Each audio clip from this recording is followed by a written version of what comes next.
Muy buenos días, amigos. Les saluda Leslie Yata Ramírez en la dirección de la portal web Entérate con Leslie. En unos instantes vamos a estar enlazados vía Zoom con el doctor Fabián Salvioli. Él es un reconocido experto internacional en materia de derechos humanos y vamos a conversar con él en esa calidad de experto, no en su condición de relator de Naciones Unidas que ostenta actualmente. Queremos hacer esa aclaración para que esto podamos vertir en este programa las opiniones o intercambio de opiniones respecto de un caso resuelto por la Corte Interamericana de Derechos Humanos para el Estado mexicano, o sea, contra el Estado mexicano.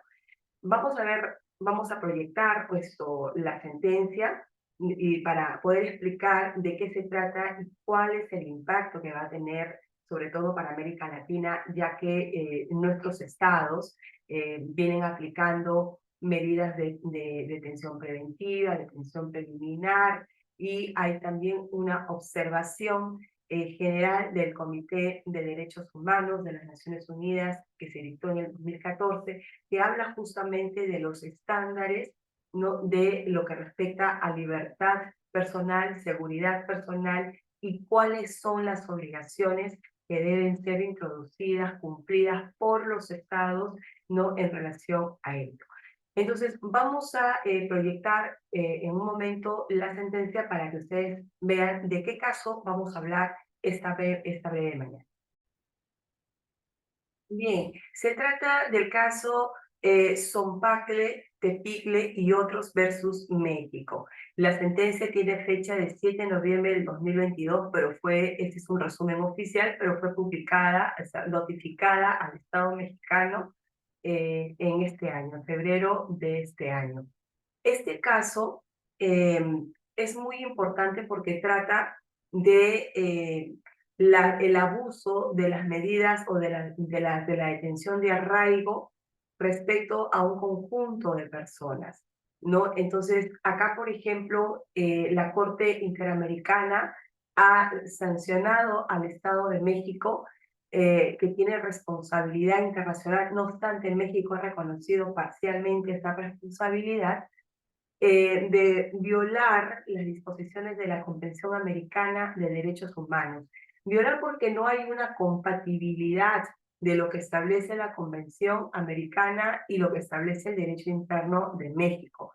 Cuando México es Estado parte de la Convención Americana de Derechos Humanos, está obligado a adecuar su derecho interno a las disposiciones no contempladas en este tratado, que es la Convención Americana de Derechos Humanos. Por ejemplo, la Corte Interamericana sostiene declarar la responsabilidad internacional, ¿no?, del Estado mexicano con relación a estos aspectos.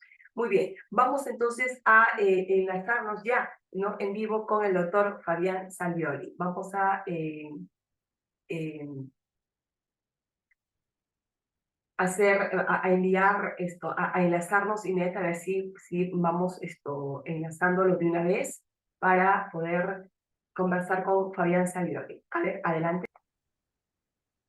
Bien, amigos, estamos entonces enlazados vía Zoom con el doctor Fabián Salvioli, experto internacional en materia de derechos humanos y catedrático, un reconocido catedrático también de la Universidad Nacional La Plata, director, ¿no?, de la Maestría de Derechos Humanos y del Instituto, ¿no?, de Derechos Humanos de dicha casa de estudios, que además de ostentar otros cargos de mucho renombre a nivel internacional. Pero en esta ocasión nosotros vamos a tratar con él en su calidad de experto, ¿no?, internacional en temas de derechos humanos. Muy buenos días, doctor Fabián Salvioli. Es un placer siempre tenerlo entre nosotros. Buenos días, querida amiga Leslie.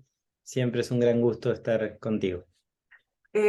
Fabián, te he seguido particularmente a través de tus redes sociales comentando este caso muy importante que ha resuelto la Corte Interamericana y que le fue notificada en el mes de febrero a México, que es el caso, a ver si es correcto esta pronunciación porque está medio complicada, Zompacle, Tepile y otros versus México, que habla sobre la vulneración de las garantías de las obligaciones internacionales que establece la Convención Americana en relación, pues, a las medidas de arraigo y prisión preventiva que se dictó en este caso por parte de México. ¿Qué opinión le merece este caso y por qué es importante, doctor Fabián Salvioli, el impacto de esta sentencia para América Latina? Porque Perú también dicta medidas de prevención preventiva, tenemos detención preliminar en casos muy graves. Entonces, ¿qué es lo que nos está, cuál es la pauta que nos está señalando la Corte en este caso? Bueno, la sentencia es muy importante porque la Corte ratificó lo que ya una buena cantidad de órganos internacionales venían diciéndole a México en relación a estas dos instituciones, tal y como están normadas, legisladas en México, y su absoluta incompatibilidad con las obligaciones internacionales en materia de derechos humanos. El arraigo que coloca en un limbo a las personas que son sometidas a detención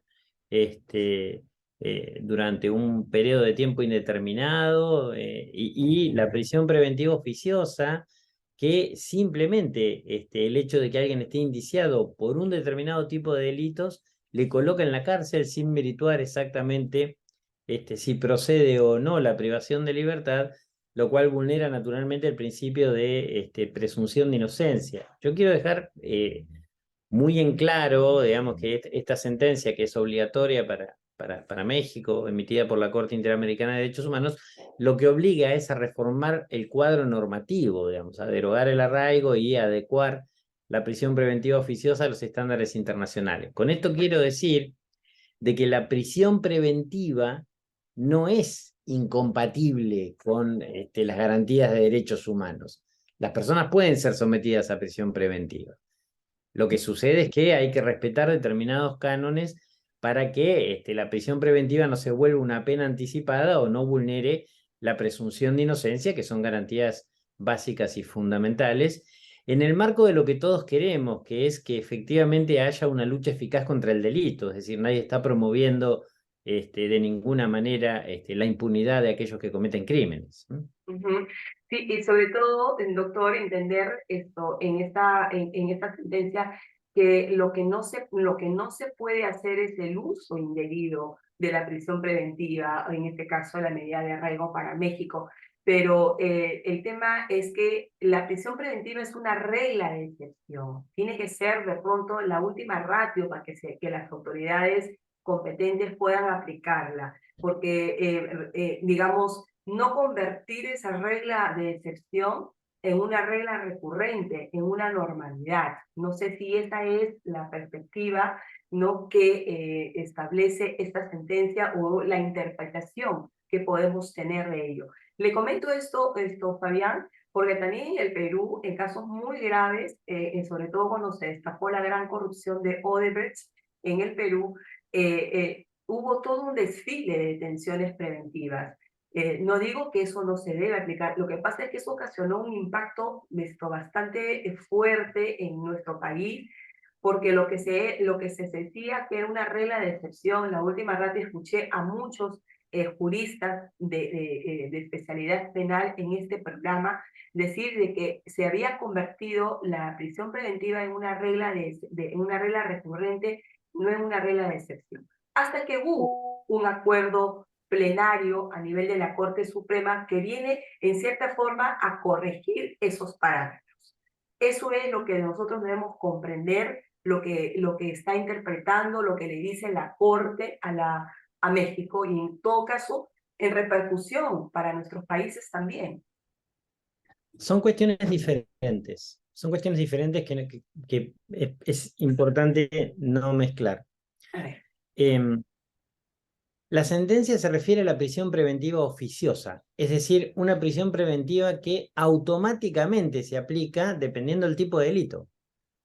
Estás acusado por tal tipo de delito, vas a prisión preventiva. Okay. Entonces, eso es absolutamente incompatible. La prisión preventiva que se da en otros marcos, es decir, que es valorada por la justicia, que es merituada conforme a los estándares, que se aplica porque se entiende que la persona tiene peligro de fuga o que hay un real peligro de fuga de la persona, sustraerse de la justicia, Así es. o que tiene un poder tan importante que puede terminar incidiendo de manera negativa, influyendo de manera negativa en el proceso, genera, digamos, la posibilidad para el Estado de detener preventivamente sin que esto implique una violación de derecho alguna. O sea, son cosas absolutamente diferentes y conviene no mezclarlas. En todo caso, los estándares relativos a la privación de libertad están clarísimamente determinados en pronunciamientos del Comité de Derechos Humanos de Naciones Unidas y también en decisiones de la propia Corte Interamericana de Derechos Humanos, que tiene una larguísima jurisprudencia al respecto. No hacía falta ser Nostradamus para saber que la Corte Interamericana iba a terminar decidiendo lo que decidió, porque era evidente que iba a resolver en línea con lo que habían dicho los otros órganos internacionales en la materia y con su propia jurisprudencia, porque de lo que hay que partir es de la base de que se debe garantizar el derecho a la libertad. Y la privación de la libertad tiene que ser la excepción. Así es. Así es. Esta observación general número 35 del Comité de Derechos Humanos, justamente aquí se desarrolla estos estándares, esta interpretación de la libertad personal y seguridad personal. He leído algunos comentarios en sus redes sociales decir de que, por ejemplo, no se reconoce, por ejemplo, el secretario de Gobernación de México que lo habría sostenido que las observaciones que emiten los órganos, tales como el comité, no tienen carácter vinculante. Yo creo que esa tesis o esa posición ya es obsoleta en actuales tiempos. ¿Qué tendría usted que decir respecto de él? Que siempre se siguen afirmando que estas observaciones no son vinculantes. Es un falso debate jurídico que, como bien dices, ya está superado. Yo he publicado un libro, mi último libro publicó el año pasado, aborda la cuestión del valor jurídico de los pronunciamientos internacionales. Los dictámenes del comité en casos individuales, por supuesto que son vinculantes. Ahora, las observaciones generales también son vinculantes por una razón de sentido común, Leslie, y es lo siguiente: una observación general es aquello que el comité, por unanimidad, da como marco de interpretación del alcance de un derecho establecido en el Pacto de Derechos Civiles y Políticos. Entonces, lo que es el derecho a la libertad, las restricciones permitidas al derecho a la libertad y las violaciones al derecho a la libertad están consensuadas por el comité en esa observación general. Bien, cuando le llega un caso al Comité de Derechos Humanos, involucra alguna de estas prácticas, ¿qué va a decir el Comité de Derechos Humanos? El Comité de Derechos Humanos va a decir, obviamente, como he señalado en mi observación general número 35, digamos, esta práctica viola el derecho a la libertad y el Estado se gana una condena segura, absolutamente segura. Digamos, entonces, son vinculantes por sentido común, pero también son vinculantes por otra cuestión. Las convenciones establecen la obligación de garantizar derechos humanos, y la garantía de derechos humanos se da a través del ejercicio de la política pública. Entonces, como hay que prevenir violaciones de derechos humanos, y esa es una obligación del Estado, obligación convencional, y nadie discute que esas son obligaciones convencionales, ni siquiera las posiciones más recalcitrantes, las observaciones generales son, y los informes que producen los comités, son instrumentos obvios, necesarios a seguir para cumplir con esa obligación de garantía de derechos humanos. Es un posicionamiento que atrasa un siglo, digamos, y que no resiste el más mínimo sentido común. Lo mismo pasa con las opiniones consultivas de la Corte Interamericana de Derechos Humanos, lo que se dice, no son vinculantes. La propia Corte en un momento dijo que no eran vinculantes, ahora ya cambió su posición. Y fue una tontería decir que no eran vinculantes, Claro. porque yo desafío a encontrar una sentencia contenciosa de la Corte que contradiga lo que dijo en una opinión consultiva. No la vamos a encontrar. Y lo que sí vamos a ver son cientos pero cientos, incluso yo creo que miles de referencias en la jurisprudencia contenciosa de la Corte a opiniones consultivas que el mismo tribunal ha emitido. Entonces hay que dar señales bien claras a la comunidad jurídica y también a los estados. ¿Por qué no, por qué cuesta tanto trabajo entender que si un Estado no ha ratificado un tratado de derechos humanos, sea la Convención Americana de Derechos Humanos, sea el Pacto Internacional de Derechos Civiles y Políticos, como lo ha hecho Perú, lo ha hecho México, Argentina, entre otros países no, de la región, ¿por qué cuesta tanto trabajo asimilar, digerir que el simple hecho de haber ratificado estos tratados de derechos humanos, el Estado ha quedado comprometido de por vida, no por estos tratados, a no ser que en el camino denuncien el pacto o al tratado según el procedimiento establecido en el mismo? Pero en el caso del Perú, por ejemplo, no ha sucedido ello, en el caso de México tampoco, no, ni Argentina. Entonces, ¿por qué cuesta para nuestra región entender que si un Estado ha ratificado estos tratados, queda obligado, comprometido, y si el Comité de Derechos Humanos es un órgano de tratado que se desprende del Pacto Internacional de Derechos Civiles y Políticos, que reconocen la competencia de este órgano, ¿no? Entonces, ¿por qué decir y sostener, ¿no?, como argucia de que estas observaciones o los dictámenes no tienen carácter vinculante y por lo tanto yo no quedo obligado? Entonces, el sentido común del que tú nos estás hablando, Fabián, está básicamente enlazado a este hecho o no. Sí, por supuesto, digamos, hay distintos motivos por los cuales se asumen esas posiciones. El primero es que al poder nunca le gusta ser vigilado. Y los derechos humanos son barreras para que no haya ejercicio arbitrario del poder. Entonces el poder siempre reacciona cuando le dicen que no. Siempre reacciona cuando le dicen que algo está mal. Y en esto reaccionan exactamente igual gobiernos de derecha, de izquierda, etcétera, Así, etcétera. A por nadie le supuesto. No, gusta, por supuesto. a nadie le gusta, a nadie le gusta que le digan, mire, usted se extralimitó en sus funciones. Mucho menos cuando es el poder en un país, ¿no? Digamos, en un estado. Ese es un primer motivo por el cual el problema no es que cueste entender, es que no se quiere entender, que es diferente. Entonces, como no se quiere entender, no se entiende, pero se entiende perfectamente. Ahora, ese ese poder tiene todo un círculo jurídico trabajando para él. Ajá, Entonces, yo puedo argumentar, yo puedo argumentar finalmente diciendo, miren, lo que son obligatorias son las sentencias y punto. Los dictámenes no son vinculantes, los dictámenes no son obligatorios, etcétera, etcétera, aquella. Y puedo sostenerlo. Ahora, esa argumentación, digamos, hace agua por todos los costados. Porque si el dictamen del comité no es vinculante, el tratado se vacía de contenido. Claro, el tratado que dice, el tratado dice nadie puede ser detenido arbitrariamente. Bien, eso es obligatorio. claro. Bien, perfecto. Ahora, si el comité dice esta detención es arbitraria, y yo digo, ah, no, porque yo estoy vinculado por el tratado, pero no por lo que dice el comité, y quien interpreta lo que dice el tratado soy yo y no el órgano creado por el tratado, vacío de contenido, claro, vacío de contenido del tratado. Es una cuestión de elemental sentido Claro. común. No, pues, a ver, acá me viene otra pregunta sobre este punto y luego vamos a hacer la otra para finalizar ya la entrevista, porque sé que estás muy ocupado, Fabián, y te agradecemos por este enlace en vivo.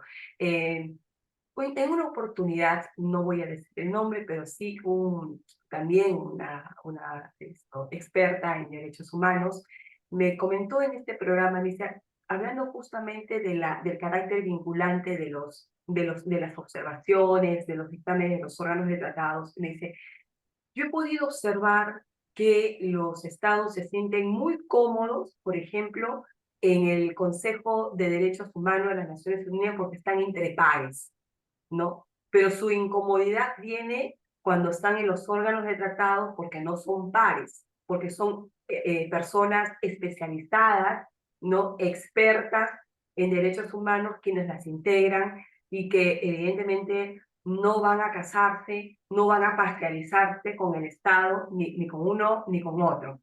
Entonces, como que el Estado se resiente o los Estados se sienten muy como pez en el agua cuando están en el Consejo de Derechos Humanos porque ahí todos son Estados que les conforman. ¿Qué lectura te merece esto, Fabián? Exactamente la misma, digamos, pero este no es un problema de comodidad. Es decir, da igual que el Estado se sienta cómodo o se sienta incómodo. El Estado lo que tiene que hacer es garantizar derechos. Exactamente. Punto, digamos.